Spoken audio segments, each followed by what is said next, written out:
শিক্ষার্থীদের আন্দোলনকে হাতিয়ার হিসেবে ব্যবহার করে বিটিবি ভবন, মেট্রো রেল সহ রাজধানীর রামপুরা, মিরপুর সহ দেশের বিভিন্ন স্থানে সহিংসতা ও নাশকতার ঘটনায় জড়িত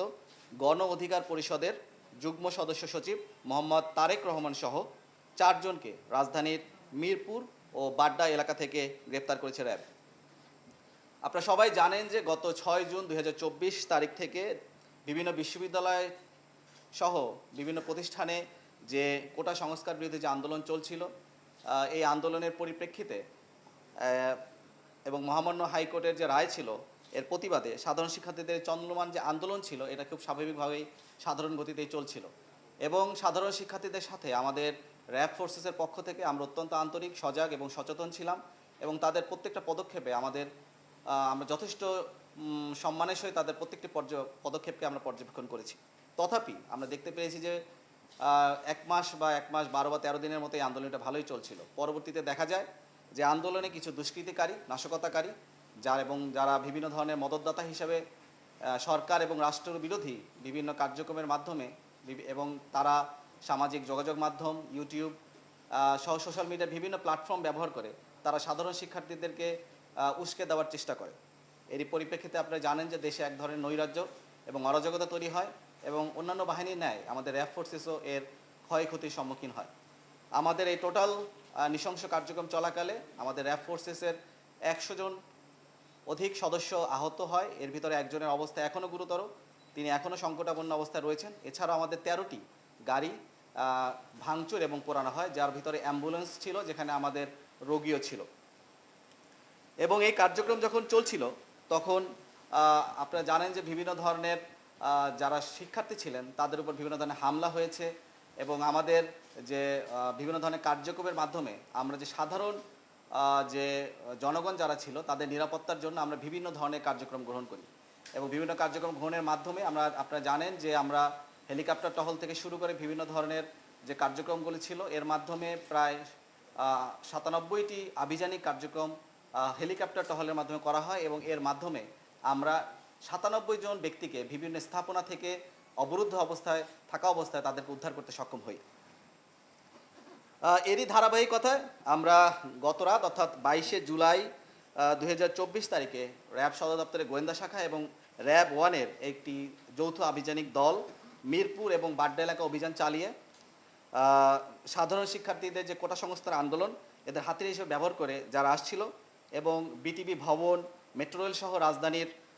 রামপুরা, মিরপুর সহ বিভিন্ন স্থানে সহিংসতা ও নাশকতার সাথে জড়িত গণ অধিকার পরিষদের যুগ্ম সদস্য সচিব মোহাম্মদ তারেক রহমান, পিতা মোহাম্মদ আব্দুল লতিফ বগুড়া ও তার সহযোগী মোহাম্মদ সজল মিয়া, পিতা মোহাম্মদ আবুল কালাম সদর বরগুনা, আল ফয়সাল রকি, পিতা মৃত আকবর হোসেন সদর লক্ষ্মীপুর, মোহাম্মদ আরিফুল ইসলাম, পিতা আব্দুর রাজ্জাক শেখ চিতলমারি বাগেরহাটকে গ্রেফতার করা হয়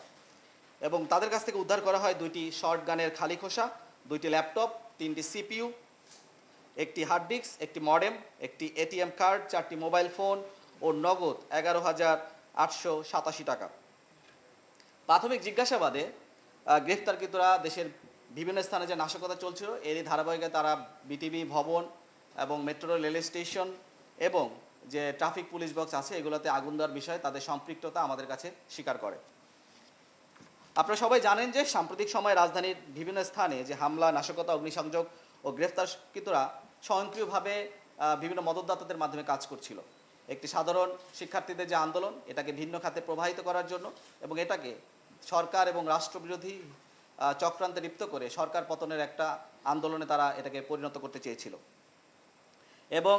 এরা মূলত যারা এই 4 জন যারা গ্রেফতার হয়েছে এরা মূলত এদের ভিতর যারা তারেক রহমান, যিনি গণ অধিকার পরিষদের যুগ্ম সদস্য সচিব, তারই নেতৃত্বে বিটিবি ভবন, মেট্রো রেলের কাজীপাড়া, মিরপুর 10 স্টেশন, রামপুরা, বাড্ডা ও মিরপুরে বিভিন্ন স্থানে নাশকতা ও অগ্নিসংযোগ করে এবং যা তিনি নিজস্ব যে তার মোবাইলে ভিডিও পাওয়া গেছে সেখানে তিনি নিজেই সেটাকে স্বীকারোক্তি করেছেন এবং তিনি এইটাকে মোবাইল রেকর্ডিংয়ের মাধ্যমে আর্কাইভ করেছেন। আপনারা অলরেডি জানেন যে গ্রেফতারকৃত মোহাম্মদ তারেক রহমান তিনি গণ অধিকার পরিষদের যুগ্ম সদস্য সচিব। তিনি মূলত কুমিল্লার একটি বিশ্ববিদ্যালয় থেকে এমবিএ এবং বিবিএ এবং এমবিএ কমপ্লিট করেন। সে মূলত মৌসুমি ফলের একজন ব্যবসায়ী সে 2018 সালে বাংলাদেশ সাধারণ ছাত্র অধিকার পরিষদ গঠিত হলে তার যুগ্ম সদস্য সচিব হিসাবে নির্বাচিত করা হয় তাকে। সে পরবর্তীতে যুব অধিকার পরিষদের সাথেও যুক্ত ছিল। পরবর্তীতে গণ অধিকার পরিষদ গঠন করা হলে তিনি সেই সংগঠনটির যুগ্ম সদস্য সচিব পদ গ্রহণ করেন। পরবর্তীতে 2021 সালে গণ অধিকার পরিষদ যখন বিভক্ত হয়ে যায় দুই ভাগে, তিনি এক অংশের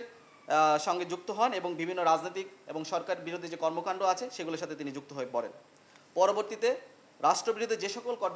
কার্যক্রম বা যে ধরনের আন্দোলন বাংলাদেশে ঘটেছে যেগুলি রাষ্ট্রবিরোধী ছিল, প্রত্যেকটি আন্দোলনই তিনি সামনে থেকে নেতৃত্ব দেন এবং তার নিকট বিভিন্ন সময় দেশের বাইরে থেকে অর্থ এবং বিভিন্ন ধরনের নির্দেশ আদেশ আসতো, তিনি যেগুলো নিজস্বভাবে তিনি তত্ত্বাবধান করতেন এবং এগুলোকে তিনি পর্যবেক্ষণ করে এগুলো আবার সামারাইজ করে তিনি একটা রিপোর্ট আকারে এগুলো পাঠাতেন দেশের বাইরে বিভিন্ন দেশে। মহামান্য হাইকোর্ট যখন কোটা আন্দোলনটা বাতিল করে 2024 সালের 5ই জুন, যখন এইটা কোটাটাকে বাতিল করে একটা রায় প্রদান করে, এবং তথাপি তখন তিনি মূলত ছিলেন নওগাঁয় এবং পরবর্তীতে তার যে দুইজন সহযোগী, একজন হচ্ছেন গ্রেফতারকৃত ফয়সাল এবং সজল, এরাও মূলত তার সাথে এই মৌসুমি ফল ব্যবসার জন্য নওগাঁয় অবস্থান গ্রহণ করছিলেন। যখন এই আন্দোলনটা একটু বেগবান হয় এবং আন্দোলনটা একটু সামনের দিকে এগিয়ে যাচ্ছিল, এটাকে ভিন্ন খাতে প্রবাহিত করার জন্য তারা তৎক্ষণাৎ নওগাঁ থেকে ঢাকায় চলে আসেন এবং তারা বিভিন্ন ধরনের ভিডিও কনফারেন্সিং এবং তাদেরকে বিভিন্ন ধরনের যে মোবাইল ব্যাংকিং আছে তাদেরকে অর্থায়ন করা হয় এবং এই অর্থায়ন এবং কনফারেন্সিংয়ের মাধ্যমে তাদেরকে যে আদেশ নিষেধগুলো দেওয়া হয় সেগুলো তারা বাস্তবায়ন করেন। এরই পরিপ্রেক্ষিতে তারা কিন্তু বিভিন্ন ধরনের যে নাশকতা এবং সন্ত্রাসী কর্মকাণ্ড তারা এটার পরিচালনা করেন। আমরা তারেক রহমানের সাথে প্রাথমিক জিজ্ঞাসাবাদে যেটা জানতে পাই, তারা মূলত ফেসবুকে বিভিন্ন ধরনের যে পেজ আছে বা গ্রুপ তৈরি করেন, তারা মূলত বিসিএস স্পটলাইট নামে একটি গ্রুপ আছে। এছাড়াও তারা বিভিন্ন ধরনের সরকারি চাকরি প্রার্থী এবং এই ধরনের বিভিন্ন ধরনের গ্রুপ তারা ক্রিয়েট করে। সেখানে ক্রিয়েট করে তারা যারা সাধারণ শিক্ষার্থী আছে তাদেরকে সেখানে তারা সংযুক্ত করে এবং সেই সংযুক্তের মাধ্যমে তাদের মাঝে একটা মেসেজ দেওয়ার চেষ্টা করে এবং তাদেরকে উদ্বুদ্ধ করে এবং সরকার বিরোধী কার্যক্রমের প্রচারণা চালায় তারা সেই সমস্ত গ্রুপে, এই সমস্ত বিসিএস স্পটলাইট বা সাধারণ যে সকল ফেসবুক পেজ আছে এর মাধ্যমে। এছাড়াও তারা ইউটিউবে বিভিন্ন ধরনের কন্টেন্ট শেয়ার করে, সেগুলো তারা ফেসবুকের এই পেজগুলোতে দেয় যাতে সাধারণ শিক্ষার্থীরা উদ্বুদ্ধ হয় এবং তাদের যে আসল উদ্দেশ্য, যে রাজনৈতিক চরিতার্থ হাসিল করার যে উদ্দেশ্য, এটার মাধ্যমে বাস্তবায়ন করতে চায়। তারা দ্বাদশ সংসদ নির্বাচনের পূর্ববর্তী এবং পরবর্তী সময়ে মুক্তিযুদ্ধ ভিত্তিক বিভিন্ন ধরনের গুজব তারা সেখানে রটায় এবং সেটা আমাদেরকে তাদের প্রাথমিক জিজ্ঞাসাবাদে তারা সেটাকে স্বীকার করে এবং তাদের একটাই উদ্দেশ্য ছিল, তারা এই ধরনের নাশকতা এবং দুষ্কৃতিমূলক কার্যক্রমের মাধ্যমে এবং বিভিন্ন ধরনের জ্বালাও পোড়াও রাজনীতির মাধ্যমে তারা দেশের সরকার পতন করাই তাদের মূল উদ্দেশ্য ছিল বলে তারা আমাদেরকে প্রাথমিক জিজ্ঞাসাবাদে জানায়। গ্রেফতারকৃত সজল, যিনি রাজধানী উত্তরের একটি জাতীয় বিশ্ববিদ্যালয়ে বাংলা বিভাগের 4র্থ বর্ষে অধ্যয়নরত, সে অনলাইনে সেও একজন অনলাইন ব্যবসায়ী এবং সে মূলত মধুর ব্যবসা করে। সেও 2018 সালে সামাজিক যোগাযোগ মাধ্যমে 2018 সালে মোহাম্মদ তারেক রহমান তার সাথে তার পরিচয় হয় এবং পরবর্তীতে সে নিজেকে কোটা সংস্কার যে আন্দোলন তার সাথে সম্পৃক্ত করে এবং পরবর্তীতে তিনি গণ অধিকার পরিষদের যে রাজনীতি তার সাথে তিনি সম্পৃক্ত হন এবং তিনি রাষ্ট্রবিরোধী বিভিন্ন স্লোগান এবং রাজধানীর বিটিভি ভবনে যে গাড়ি এবং যে 41টি কক্ষে যে আগুন দেওয়া হয় সেখানে তিনি অবস্থান গ্রহণ করছিলেন এবং নিজে তিনি সেখানে আগুন দেন বলেই আমাদেরকে প্রাথমিক জিজ্ঞাসাবাদে তিনি স্বীকার করেন এবং তার বিরুদ্ধে শাহবাগ থানায় 2টি মামলা রয়েছে। একটি বিস্ফোরক আইনে মামলা, যেটা 2021 সালে হয়েছিল, যখন তিনি মোদি হটাও নামে একটা কর্মসূচি ছিল, সেই কর্মসূচিতে তিনি সক্রিয়ভাবে অংশগ্রহণ করেছিলেন এবং তখন তার নামে একটা অস্ত্র বিস্ফোরক আইনে একটি মামলা আছে এবং আসামি ছিনতাইয়ের একটি মামলা আছে এবং এই সজল সে অলরেডি 1 বছরের কারাভোগ করেছেন। গ্রেফতারকৃত ফয়সাল, যিনি রাজধানীর মহানগর প্রজেক্টের একটি কলেজে ডিগ্রি বর্ষের 3য় বর্ষে অধ্যয়নরত, তিনি পাশাপাশি একটি পার্ট টাইম একটি বেসরকারি প্রতিষ্ঠানে চাকরি করতেন এবং তিনি ডিগ্রি 3য় বর্ষে অধ্যয়নরত। তিনি 2021 সালে যে ছাত্র অধিকার পরিষদে যুক্ত হলে গ্রেফতারকৃত তারেকের সাথে পরিচয় হয় তার। তিনি 2022 সালে সে সংগঠনের মহানগর উত্তরের সভাপতি পদ প্রাপ্ত হন। গণ অধিকার পরিষদের যে মহানগর উত্তর ছিল সেখানকার তিনি সভাপতি হিসেবে দায়িত্ব পালন করেন।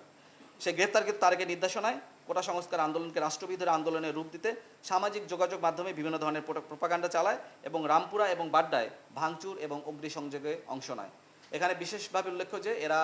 বিজিবির একটি এপিসি ছিল, সেই এপিসিকে তারা অবরুদ্ধ করে, বিজিবি সদস্যদেরকে তারা অবরুদ্ধ করে এবং সেখানে তারা বিভিন্ন ধরনের রাষ্ট্রবিরোধী স্লোগান দেয় এবং যেটা আমাদের এছাড়াও তারা মূলত যে নাশকতামূলক যে কর্মকাণ্ড, আগুন সন্ত্রাসের যে কর্মকাণ্ড, এটাতে সক্রিয়ভাবে এই ফয়সাল সামনে থেকে অংশগ্রহণ করে।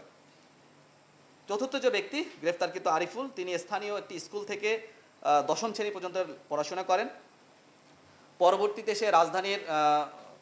মিরপুর লালমাটিয়ার একটি জায়গাতে মোবাইল সার্ভিসিংয়ের দোকান দেয় এবং তিনি 2 বছর পূর্বে সামাজিক যোগাযোগ মাধ্যমে এই যে আমাদের গ্রেফতারকৃত যে তারেক, তার সাথে তার সখ্যতা গড়ে ওঠে এবং তিনি নিজে মিরপুর 10 কাজীপাড়া রেল স্টেশন এবং ওখানে অবস্থিত যে ফায়ার সার্ভিসের গাড়ি ছিল সেগুলোতে আগুন দিয়ে ফোনে তারেককে জানান যে তিনি মেট্রো রেল 10 যে কাজীপাড়া মেট্রো রেল স্টেশন আছে সেখানে তিনি আগুন দিয়েছেন এবং ফায়ার সার্ভিসের গাড়িগুলোতে সে আগুন দিয়েছেন এবং তিনি এর একটা প্রতিবেদন আকারে তিনি আমার তারেকের কাছে রিপোর্ট করেন। সো এই ছিল আমার কাছে মূলত। এখানে সবশেষে আমরা যেটা বলতে চাই যে যারা এই ধরনের নাশকতামূলক এবং কর্মকাণ্ড করছে, সন্ত্রাস করছে এবং যারা এই ধরনের দেশে জ্বালাও পোড়াও রাজনীতি করছে, আমাদের দেশের যে উন্নয়নের যে মডেলগুলি আছে মূলত তারা সেখানে কিন্তু আঘাত হানছে। আমাদের উন্নয়নের মডেল ছিল হচ্ছে মেট্রো রেল, আমাদের উন্নয়নের মডেল হচ্ছে পদ্মা সেতু, আমাদের উন্নয়নের মডেল হচ্ছে এলিভেটেড এক্সপ্রেসওয়ে, আমাদের ডাটা সেন্টার যেখানে আমাদের সকল ধরনের তথ্য থাকে, বিআরটিএ ভবন। তারা মূলত মহানগরীর 13টি স্থানকে টার্গেট করে এবং তারা ঢাকার বাইরে 60টি স্থানে টার্গেট করে, মোট তারা 20টি স্থানে টার্গেট করে তাদের এই ধ্বংসযজ্ঞ বা তাদের এই তাণ্ডব লীলা তারা চালায় এবং আমাদের গোয়েন্দা নজরদারি অব্যাহত আছে। আমাদের এই কার্যক্রম আরও অব্যাহত থাকবে। এ বিষয়ে আমরা বিস্তর আলোচনা, পর্যালোচনা, ব্যাখ্যা বিশ্লেষণ করছি এবং আমরা আশা করছি অচিরেই আরও যারা এর সাথে জড়িত, যারা এর মদতদাতা, সামনে থেকে নেতৃত্ব দিয়েছে, আমরা তাদেরকে অচিরেই আইনের আওতায় নিয়ে আসতে পারবো। সবাইকে ধন্যবাদ।